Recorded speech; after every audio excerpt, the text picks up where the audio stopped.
कहते हैं कानून के हाथ लंबे होते हैं। अपराधी कितना भी शातिर हो वो कानून से नहीं बच सकता। पर कुछ अपराधी ऐसे होते हैं जो कभी कानून के शिकंजे में फंसे ही नहीं, हमेशा के लिए एक रहस्य मिस्ट्री बनकर रह गए। दो हाई स्कूल के स्टूडेंट्स डेविड फैराडे, बेटी लुइसन जो फर्स्ट टाइम डेट पर जाते हैं पर कभी लौटकर वापस नहीं आते हैं। अंधेरी रात में एक अनजान सा व्यक्ति आकर उन दोनों को गोलियां मारकर चला जाता है। डेविड के माथे पर गोली मारी जाती है और वहीं बेटी को 5 गोलियां बैक पर मारी जाती हैं और इस मर्डर में किसी भी तरह का रॉबरी और सेक्सुअल असॉल्ट के एविडेंस नहीं मिले और ना ही कोई मर्डर करने का रीज़न मिला। ठीक 7 महीने बाद पुलिस को एक फ़ोन कॉल आता है और कॉलर बोलता है, मैंने 2 लोगों का फिर से मर्डर कर दिया है। जैसे पिछले साल 2 लोगों को मौत के घाट उतारा था वैसे ही। दरअसल जिस जगह डेविड और बेटी को मारा गया था उससे कुछ ही दूरी पर डैलन फेरन और माइकल को भी गोली मारकर मार दिया जाता है उस किलर के द्वारा। पर किस्मत से माइकल बच जाता है और बाद में पुलिस को क्या हुआ, कैसे हुआ, सब कुछ बताता है। माइकल बताता है एक कार उनका पीछा करती है और फिर वो कार गायब हो जाती है और थोड़ी देर बाद ही एक अनजान इंसान अपनी कार से उतरकर हमारी कार की तरफ आता है और हमारे फेस पर टॉर्च की लाइट मारता है और अचानक से गन निकालकर गोलियां मारने लग जाता है। माइकल पुलिस को किलर का हुलिया बता देता है, कैसा दिखता है वो सब कुछ बता देता है, पर फिर भी पुलिस किलर को ढूंढ नहीं पाती है। 31 जुलाई को ज़ोडिएक किलर 3 अलग अलग न्यूज़पेपर्स को लेटर भेजता है। उस लेटर में किलर ने कैसे मर्डर किए, कहाँ किए और जिनको मारा उनके बारे में लिखता है। वो ऐसी चीज़ें लेटर में लिखता है जो सिर्फ पुलिस को पता थी और किसी को नहीं। साथ ही लेटर में एक पहेली जैसा मैसेज कोड लिखता है और ये डिमांड करता है कि ये लेटर न्यूज़पेपर में छप जाना चाहिए, नहीं तो वो और भी मर्डर्स करेगा। इस कोड को डिकोड करने के लिए एजेंसियों के पास भेज दिया जाता है और इस कोड को न्यूज़पेपर में छाप दिया जाता है, जिससे सैन फ्रांसिस्को का ही एक कपल इस कोड को डिकोड कर लेता है। उस कोड मैसेज का मतलब था, मुझे लोगों को मारना अच्छा लगता है क्योंकि उन्हें मारने में मुझे बहुत मज़ा आता है। ये जानवरों के शिकार से भी ज़्यादा मज़ेदार होता है क्योंकि इंसान सबसे ख़तरनाक जानवर है मारने के लिए।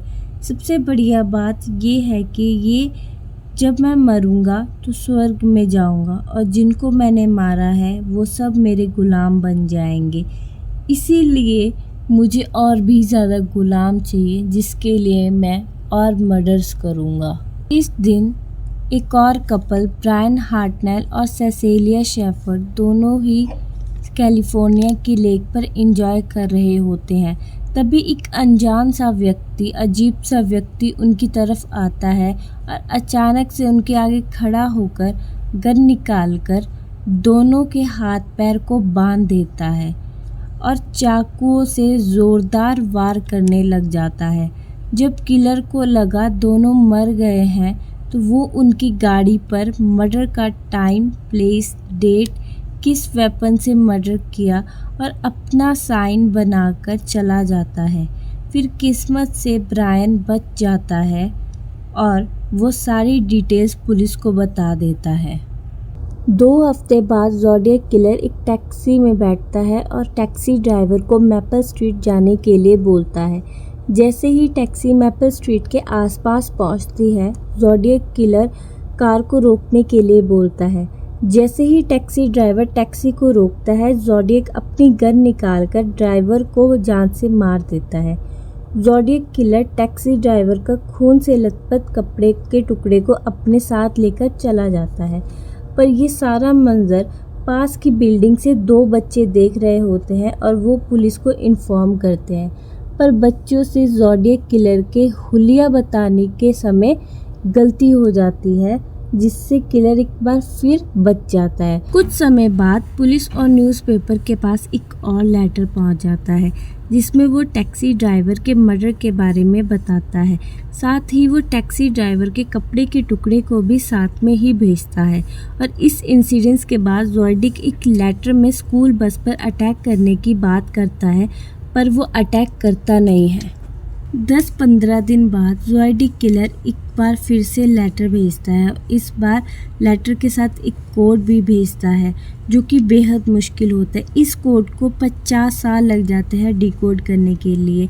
इस कोड को 3 कोड ब्रेकर्स ने 50 साल बाद डिकोड किया था और हर बार की तरह किलर ने अपनी पहचान के बारे में कुछ नहीं बताया।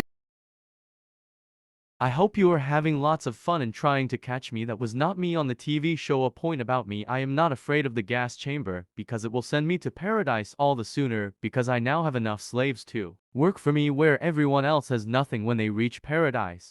So they are afraid of death. I am not afraid because I know that my new life will be an easy one in paradise death.